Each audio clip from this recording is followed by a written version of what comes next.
साथियों नमस्कार, कैसे हैं आप सब लोग। फ्यूचर कोचिंग क्लासेज की इस ऑनलाइन यूट्यूब चैनल पर आप सभी का हार्दिक स्वागत है।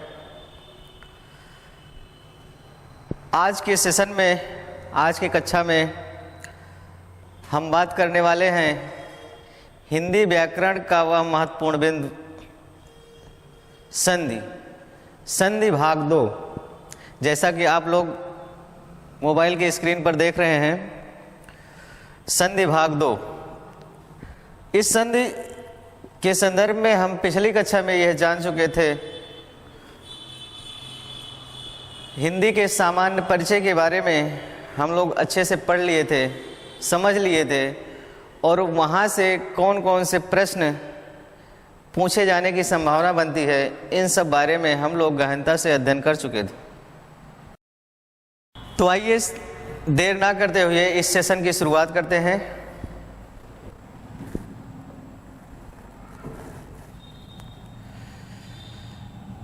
आज का हमारा प्रकरण संधि होगा, और इसके पिछली कक्षा में हम लोग यहाँ तक वार्ता कर चुके थे संधि के प्रकार, संधि के कौन कौन से प्रकार होते हैं। उसी प्रकार के संदर्भ में आज हम फिर थोड़ी सी चर्चा करेंगे। उसके बाद धीरे धीरे हम क्रमबद्ध तरीके से आगे बढ़ेंगे। तो बात करते हैं संधि के प्रकार।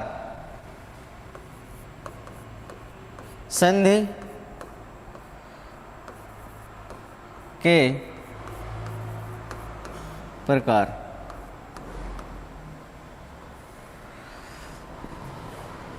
संधि के प्रकार में हम लोग पिछली कक्षा में जान चुके थे कि संधि 3 प्रकार की होती है। कितने प्रकार की होती है? 3 प्रकार की होती है। इन 3 प्रकारों में पहला जो प्रकार था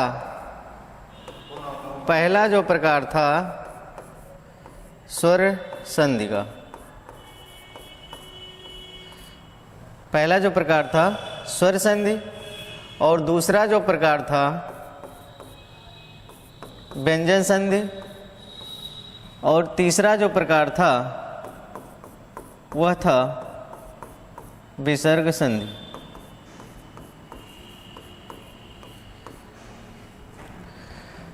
संधि 3 प्रकार के होते हैं, स्वर संधि, व्यंजन संधि और विसर्ग संधि। तीसरा जो प्रकार है विसर्ग संधि। फिर प्रश्न ये उठा था, बात ये हुई थी कि संधि 3 प्रकार की होती है, लेकिन क्यों? संधि 3 ही प्रकार की, संधि 3 ही प्रकार की क्यों होती है? क्यों होती है?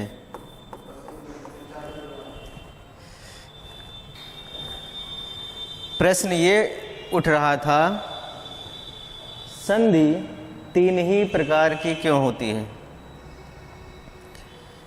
ये तो हम लोग जानते हैं, हम लोग किताबों में पढ़ते भी हैं कि संधि 3 प्रकार की होती है, स्वर संधि, व्यंजन संधि और विसर्ग संधि।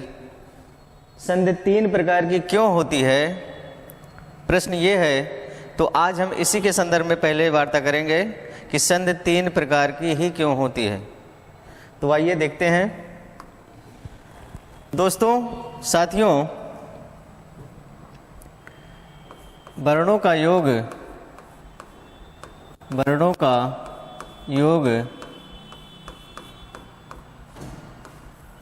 6 प्रकार से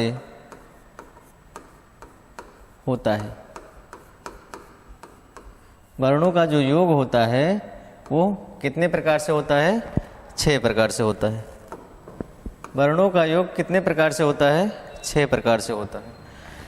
वो 6 प्रकार कौन कौन से हैं, हम इसको पहले देखेंगे।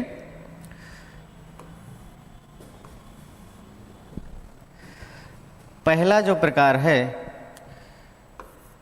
स्वर का मेल स्वर से होगा। और दूसरा जो प्रकार है, जैसे मान लीजिए स्वर है और व्यंजन है। एक कंडीशन तो ये होगी कि स्वर का मेल किससे होगा? स्वर से होगा, तो स्वर का मेल यहाँ स्वर से हो जा रहा है। फिर एक कंडीशन ये बनेगी कि स्वर का मेल व्यंजन से होगा, स्वर प्लस व्यंजन, यानी कि किसी भी शब्द का जो अंतिम वर्ण होगा वो स्वर होगा और द्वितीय शब्द का जो प्रथम वर्ण होगा व्यंजन हो सकता है। एक कंडीशन तो ये बन सकती है। फिर तीसरी कंडीशन जो बन सकती है ये होगा कि व्यंजन के बाद स्वर हो, यानी कि व्यंजन का मेल स्वर से हो सकता है। यानी कि जो शब्द होंगे, दो शब्द होंगे, पहले शब्द का जो अंतिम वर्ण होगा वो व्यंजन हो सकता है और द्वितीय शब्द का जो प्रथम वर्ण होगा वो स्वर हो सकता है। चौथी कंडीशन ये हो सकती है कि व्यंजन के बाद व्यंजन आ सकता है, यानी कि व्यंजन का मेल व्यंजन से हो सकता है, ये चौथी कंडीशन में। फिर पांचवी कंडीशन में ये हो सकता है कि विसर्ग का मेल स्वर से होगा और छठे कंडीशन में विसर्ग का मेल व्यंजन से होगा, वर्णों का योग 6 प्रकार से होता है। ये जो वर्ण हैं, ये जो मिलने वाले वर्ण होते हैं वो 6 कंडीशन में इस तरह मिल सकते हैं। एक तो ये कि स्वर का मेल किससे होगा?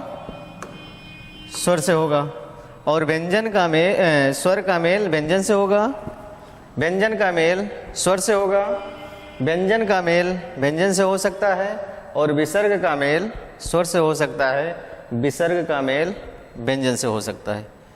ये 6 स्थितियां आपके सामने हैं। इन 6 प्रकार के माध्यम से वर्णों का योग होता है। यहाँ तक की बातें समझ में आई? फिर से देखिए, स्वर का मेल स्वर से होगा, यानी कि प्रथम शब्द का जो अंतिम वर्ण होगा ये स्वर हो सकता है, और द्वितीय शब्द का जो प्रथम वर्ण होगा वो स्वर हो सकता है। पहली कंडीशन ये हो सकती है। ठीक ऐसे ही हम लोग पिछले कक्षा में जान भी चुके थे कि एक शब्द यहाँ होता है, एक शब्द यहाँ होता है। इस शब्द का अंतिम वर्ण और दूसरे शब्द का प्रथम वर्ण, इन्हीं दोनों का यानी कि समीपवर्ती वर्ण होते हैं, उन्हीं दोनों का योग होता है तो संधि होती है। दूसरी कंडीशन में स्वर का मेल व्यंजन से, तीसरी कंडीशन में व्यंजन का मेल स्वर से होगा, और चौथी कंडीशन में व्यंजन का मेल व्यंजन से हो सकता है। पांचवी कंडीशन में विसर्ग का मेल स्वर से होगा और विसर्ग का मेल व्यंजन से होगा। ये 6 स्थितियों के माध्यम से वर्णों का योग होता है। अब आप देख रहे हैं पहली कंडीशन में स्वर का मेल स्वर से हो जा रहा है, यानी कि जब कभी भी स्वर का मेल स्वर से होगा तो वो कौन सी संधि होगी? जब कभी भी स्वर का मेल स्वर से होगा तो उस स्थिति में हम स्वर संधि कहेंगे। कौन सी संधि कहेंगे? स्वर संधि कहेंगे। स्वर का मेल स्वर से होगा तो स्वर संधि होगा, यानी कि प्रथम शब्द का जो अंतिम वर्ण होगा वह स्वर होना चाहिए और द्वितीय शब्द का जो प्रथम वर्ण होगा वह भी स्वर होना चाहिए।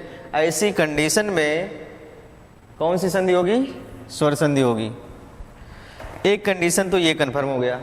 अब ये जो 3 स्थितियां आपको दिख रही हैं, स्वर का मेल व्यंजन से, व्यंजन का मेल स्वर से, व्यंजन का मेल व्यंजन से, इन 3 स्थितियों में आप जानिएगा कि व्यंजन संधि होगी। इन 3 स्थितियों में कौन सी संधि होगी? व्यंजन संधि होगी। यानी कि स्वर के बाद व्यंजन आए, व्यंजन के बाद स्वर आए और व्यंजन के बाद व्यंजन का योग हो तो वहाँ पर व्यंजन संधि होती है। दो प्रकार आपके स्पष्ट हो गए हैं कि संधि जो 3 प्रकार की होती है उनमें से 2 प्रकार निकलकर इन वर्णों के योग के माध्यम से आ चुके हैं। 5वीं कंडीशन में हम लोग देख रहे हैं कि विसर्ग का योग स्वर से हो रहा है और विसर्ग का योग व्यंजन से हो रहा है। तो इन दोनों स्थितियों में आप जानते रहिएगा कि विसर्ग संधि होगी। कौन सी संधि होगी? विसर्ग संधि होगी। जब कभी विसर्ग का योग स्वर से होगा और विसर्ग का योग व्यंजन से होगा तो वहाँ पर विसर्ग संधि होगी। स्वर संधि, व्यंजन संधि और विसर्ग संधि, ये जो 3 प्रकार हैं, संधि के जो 3 प्रकार हैं, इन वर्णों के योग के माध्यम से ही हुए हैं। इसलिए संधि 3 ही प्रकार की होती है, इसके अलावा और कोई प्रकार नहीं होता है। यहाँ तक की बातें कन्फर्म हुई? यदि नोट करना चाहें तो नोट करें या स्क्रीनशॉट ले सकते हैं, फिर उसके बाद हम आगे चर्चा करते हैं।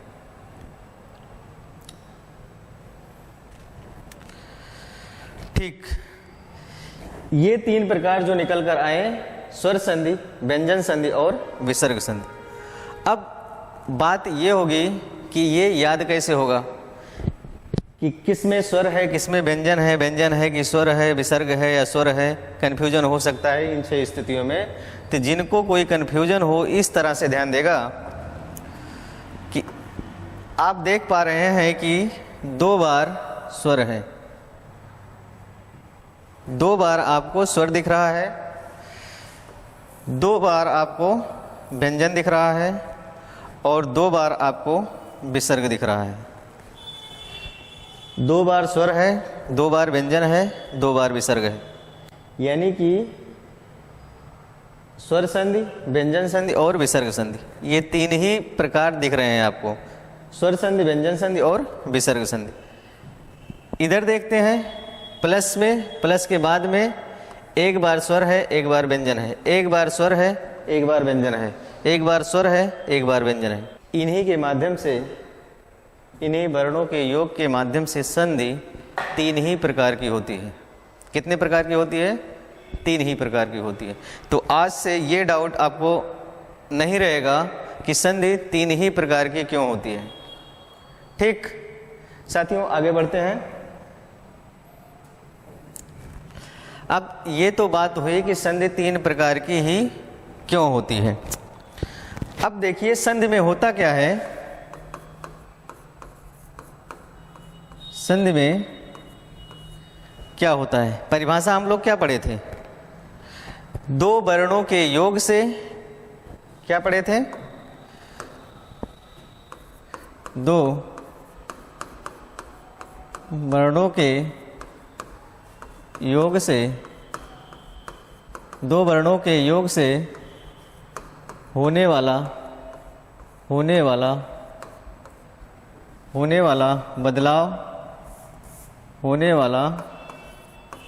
बदलाव संधि कहलाता है। 2 वर्णों के योग से होने वाला बदलाव क्या कहलाता है? संधि कहलाता है।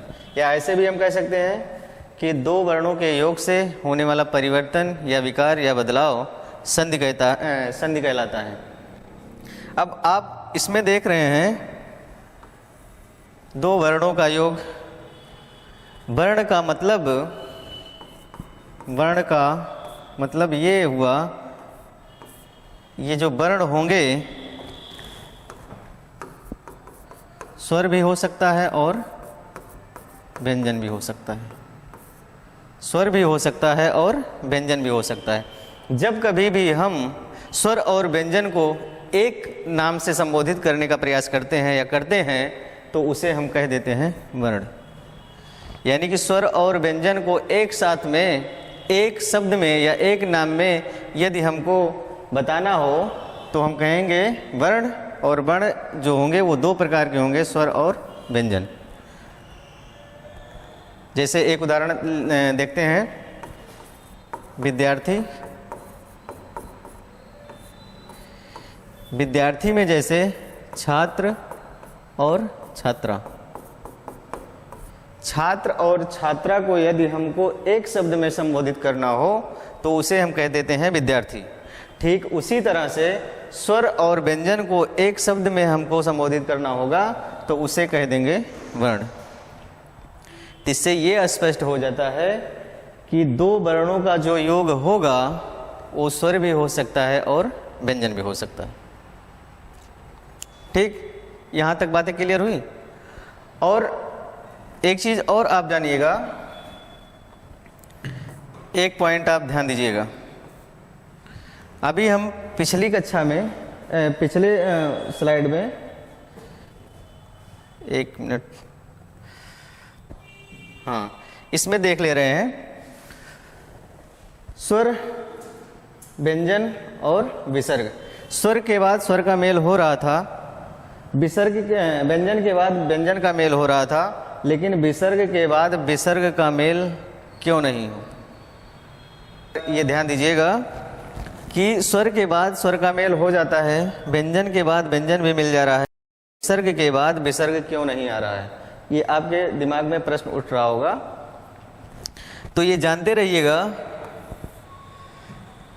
इसका एक ही कारण है कि किसी भी शब्द की शुरुआत विसर्ग से नहीं होती, इसलिए विसर्ग के बाद विसर्ग का मेल नहीं हो सकता। फिर से सुनिएगा, किसी भी शब्द की शुरुआत विसर्ग से नहीं होती है, इसलिए विसर्ग के बाद विसर्ग का मेल नहीं होगा। कारण यह है कि हमको संधि में पहले शब्द का अंतिम वर्ण और दूसरे शब्द का प्रथम वर्ण लेना चाहिए, और यदि पहले शब्द का अंतिम वर्ण तो विसर्ग मिल जाएगा, लेकिन दूसरे शब्द का जो प्रथम वर्ण होगा वो विसर्ग नहीं मिलेगा। क्यों नहीं मिलेगा?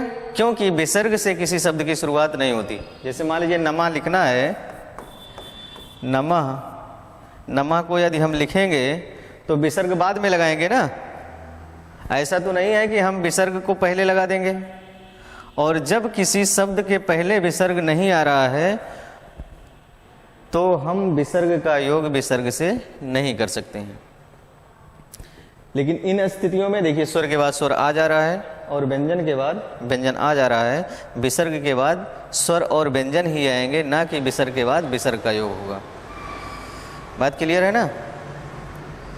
यहाँ तक की बातें कन्फर्म हुई? ठीक, आगे बढ़ते हैं हम लोग। हाँ, आ जाइए यहाँ पे। दो वर्णों के योग से होने वाला बदलाव संधि कहलाता है। वर्ण जो होगा वो स्वर भी हो सकता है, व्यंजन भी हो सकता है। उदाहरण में हम लोगों ने एक जाना कि जैसे विद्यार्थी को हम छात्र और छात्रा को एक शब्द में संबोधित करना होता है तो विद्यार्थी कह देते हैं।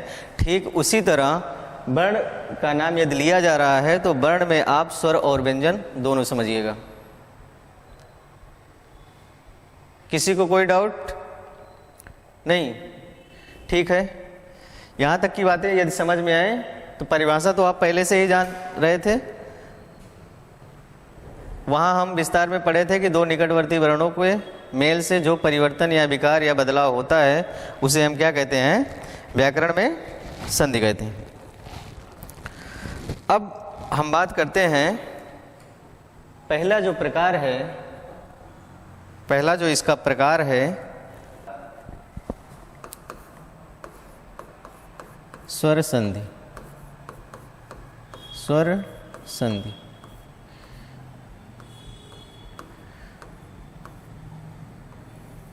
संधि का पहला प्रकार स्वर संधि। बात ये होगी कि स्वर संधि किसे कहते हैं। तो अभी हम लोग जब वर्णों का योग पढ़ रहे थे तो उसमें ये जान रहे थे कि स्वर का मेल स्वर से हो तो वहाँ स्वर संधि होगी। स्वर का मेल स्वर से जब होगा तो वहाँ पर कौन सी संधि होगी? स्वर संधि होगी। कहने का मतलब ये कि जब भी प्रथम शब्द का अंतिम वर्ण स्वर हो, प्रथम शब्द का अंतिम वर्ण स्वर हो और द्वितीय शब्द का प्रथम वर्ण यह भी स्वर हो, तो इन दोनों का जब मेल होगा और विकार या परिवर्तन हो या बदलाव हो तो वहाँ पर स्वर संधि होगी। परिभाषा क्या हो जाएगी स्वर संधि की? परिभाषा हम इसी से बना सकते हैं कि एक स्वर का मेल दूसरे स्वर पर, एक स्वर का मेल दूसरे स्वर से होने पर जो परिवर्तन या विकार या बदलाव होता है उसे संधि कहते हैं। परिभाषा, इसकी परिभाषा यही हो जाएगी ना,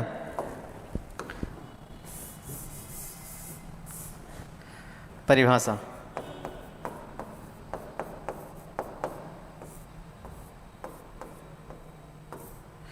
परिभाषा इसकी स्वर संधि की हो जाएगी, एक स्वर का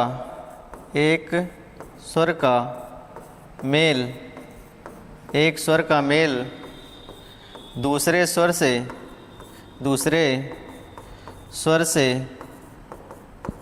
होने पर, एक स्वर का मेल दूसरे स्वर से होने पर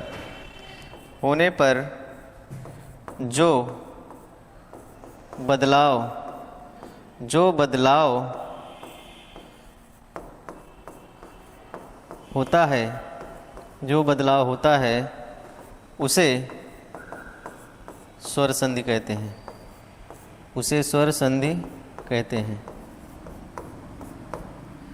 उसे स्वर संधि कहते हैं। कौन सी संधि कहते हैं? स्वर संधि कहते हैं। एक स्वर का मेल दूसरे स्वर से होने पर जो बदलाव होता है उसे कौन सी संधि कहते हैं? स्वर संधि कहते हैं।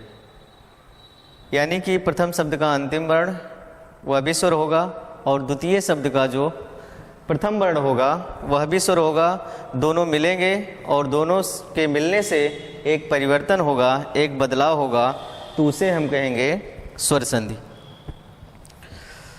या ऐसे भी हम कह सकते हैं कि जहाँ दो स्वर वर्ण आपस में मिलकर नए रूप में परिवर्तित कर देते हैं या नए रूप में बदल जाते हैं, वहाँ पर स्वर संधि होती है। फिर से सुनिएगा, जहाँ दो स्वर वर्ण आपस में मिलकर नए रूप में परिवर्तित हो जाते हैं वहाँ पर स्वर संधि होती है। या इस तरह से कहिएगा कि एक स्वर का मेल दूसरे स्वर से होने पर जो बदलाव होता है उसे स्वर संधि कहते हैं। उदाहरण से देखते हैं, जैसे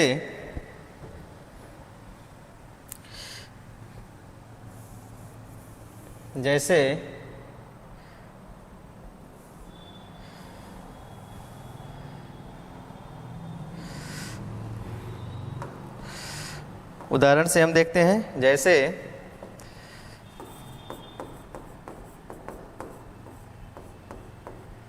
दे दिया गया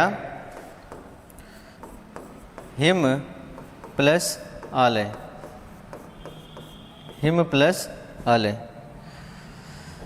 एक शब्द हिम है और दूसरा शब्द क्या है? आलय है। दोनों के मिलने से हिमालय बन जाएगा।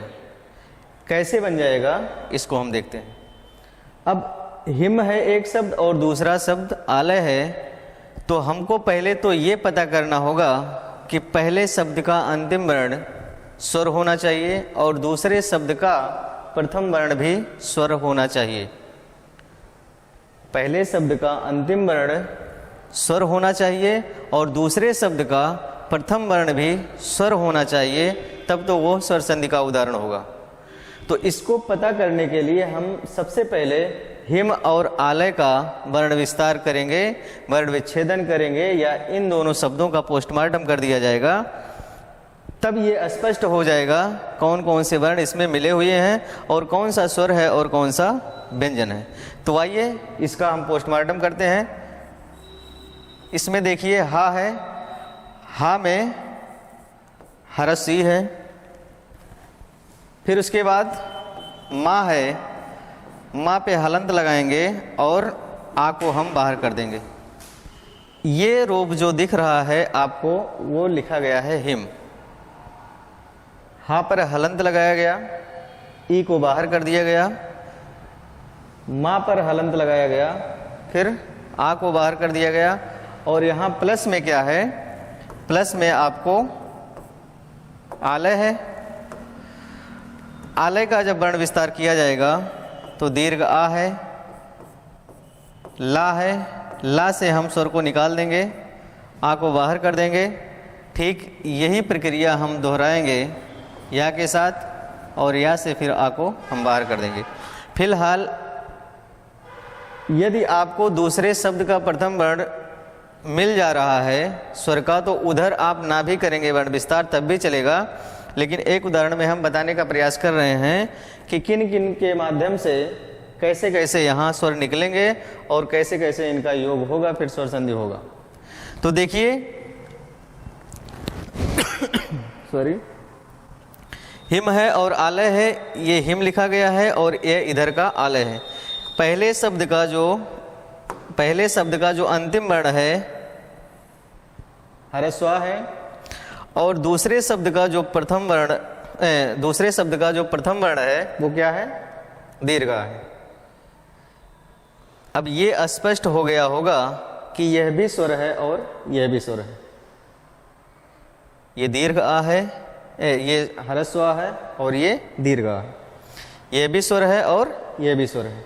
तो स्वर स्वर का मेल हो रहा है, और ये दोनों आप पढ़ेंगे दीर्घ संधि में कि ह्रस्व आ और दीर्घ आ मिल करके दीर्घ आ बन जाता है। कौन सा आ बन जाता है, दीर्घ आ बन जाता है।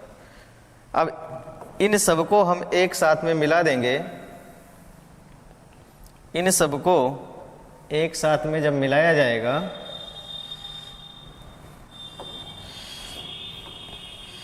तो इस तरह से हो जाएगा। ये इतना लिखा गया है ही, फिर उसके बाद क्या है, माँ है, माँ पे हलंत लगा हुआ है। इस माँ में जब स्वर मिलेगा तो ये इतना रूप हो जाएगा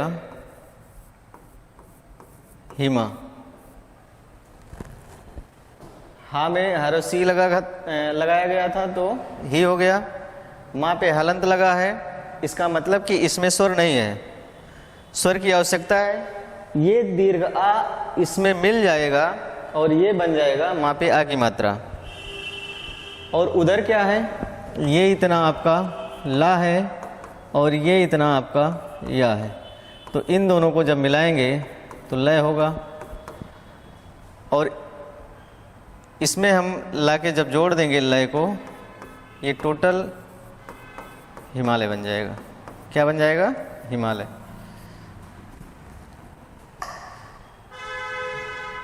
पहले शब्द का अंतिम वर्ण स्वर था और दूसरे शब्द का प्रथम वर्ण स्वर था। स्वर स्वर का योग हुआ और बन गया हिमालय। यानी कहने का मतलब कि ये स्वर का उदाहरण है, स्वर संधि का उदाहरण है। अब दीर्घ संधि है या वृद्ध संधि है या यण संधि है, इसकी चर्चा हम आगे करेंगे। पहले तो हमको यहाँ ये पता करना था, ये जानना था, ये बताना था कि स्वर का मेल स्वर से ही होगा। जैसे एक उदाहरण और देखते हैं, जैसे दे दिया गया दिन प्लस ईस, दिन प्लस ईस। अब इसका जब वर्ण विस्तार किया जाएगा तो दा है, फिर उसके बाद क्या है, हरसी है, ना है और फिर आ है। और इधर प्लस में क्या है, दीर्घी है। सा को हम वैसे ही लिख दे रहे हैं क्योंकि यहाँ से हमको ज़रूरत नहीं है कि कौन से वर्ण इसमें मिलाने हैं। क्यों? क्योंकि पास पास के वर्ण, समीपवर्ती वर्ण, हम इसके पहले भी परिभाषा में ये बता चुके थे कि नज़दीक के ही वर्ण होंगे, वही दोनों आपस में मिलेंगे। तो जो योग होगा वर्णों का, इस शब्द का अंतिम वर्ण ये है और इस शब्द का प्रथम वर्ण ये है, ये दोनों मिल करके क्या बन जाएंगे, ए बन जाएंगे।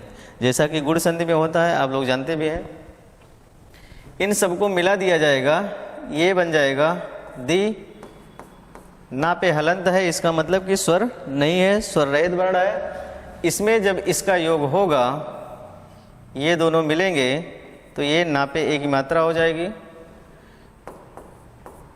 और इधर का आ जाएगा सा और बन जाएगा क्या, दिनेश। यहाँ भी इस उदाहरण में भी हम देख पा रहे हैं कि पहले शब्द का जो अंतिम वर्ण है वह भी स्वर है और दूसरे शब्द का जो प्रथम वर्ण है वह भी स्वर है।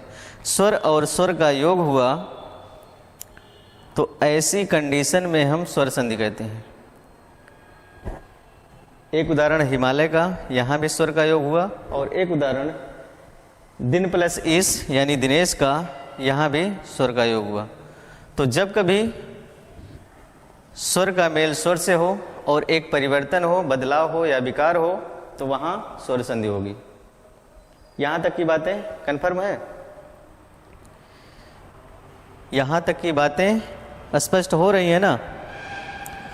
हाँ, यदि नोट करना चाहें या स्क्रीनशॉट लेना चाहें तो ले सकते हैं, फिर हम आगे बढ़ते हैं। ठीक, अब ये जो स्वर हैं, स्वर के हम प्रकार भी पढ़ेंगे, स्वर संधि के। हम लोग वर्णमाला में पढ़े थे मूल स्वरों की संख्या 11 होती है। कौन कौन? हरस्व, दीर्घ, हरसी, दीर्घी, हरसु, दीर्घु, री, ए, आई, ओ, औ। ये टोटल 11 स्वर आपको दिखाई दे रहे हैं। इन 11 स्वरों के माध्यम से ये जो 11 स्वर हैं, इन 11 स्वरों का योग आपस के 11 स्वरों से होगा। कहने का मतलब ये है कि यदि मान लीजिए आ है, आ स्वर का योग अन्य 10 स्वरों के साथ होगा। दीर्घ आ का योग शेष रहे अन्य स्वरों के साथ होगा। ऐसे ही एक स्वर से अन्य 10 स्वरों का योग होगा और इनके माध्यम से जो भी परिवर्तन या विकार या बदलाव होगा उनको हम स्वर संधि के अंतर्गत रखेंगे। अब उसके अलग अलग प्रकार हो जाएंगे, वो बात की बात है, लेकिन स्वर संधि में आपको इन स्वरों के माध्यम से एक स्वर का योग अन्य 10 स्वरों के साथ होगा। कहने का मतलब कि टोटल आपको 121 प्रकार के योग इस स्वर संधि में देखने को मिलेंगे। इस स्वर संधि में आपको केवल हम स्वर संधि के भेद नहीं बताएंगे, स्वर संधि के प्रकार नहीं बताएंगे, बल्कि यहाँ तक बताने का प्रयास करेंगे कि 121 योग स्वरों का कैसे होगा। इन 121 स्वरों के योग को हम सिर्फ 5 प्रकार में समाहित करने वाले हैं। कितने प्रकार में? 5 प्रकार में समाहित करने वाले हैं। यानी कि ये जो 121 प्रकार के योग होंगे स्वरों के, उन सबको हम 5 प्रकार में समाहित करने वाले हैं। देखिए कैसे, आइए देखते हैं। देखिए यहीं पे हम बता देते हैं।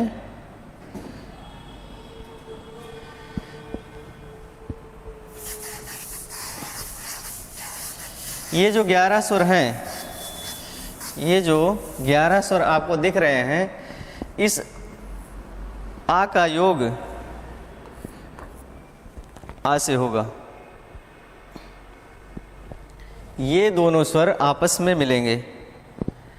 कंडीशन इतनी हो सकती है कि आ के बाद चाहे दीर्घ आ आए, दीर्घ आ के बाद चाहे ह्रस्व आए, चाहे आ के बाद ह्रस्व आए, यानी कि ह्रस्व आ के बाद ह्रस्व आ भी आ सकता है, या दीर्घ आ के बाद दीर्घ आ भी आ सकता है। यानी कि आ का योग ये दोनों स्वर आपस में मिलेंगे। इन सारी कंडीशन में एक परिवर्तन या विकार या बदलाव होगा, वो होगा दीर्घ आ का।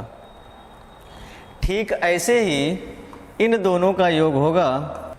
एक कंडीशन तो ये हो सकती है कि हरस ई के बाद हरस ई होगा, पहली कंडीशन। फिर एक कंडीशन ये हो सकती है कि हरस ई के बाद दीर्घ ई का योग हो सकता है। फिर एक ऐसी कंडीशन बनेगी कि दीर्घ ई के बाद हरस ई हो सकता है और दीर्घ ई के बाद दीर्घ ई आ सकता है। इतनी कंडीशन में जो विकार या परिवर्तन होगा वो किसका होगा?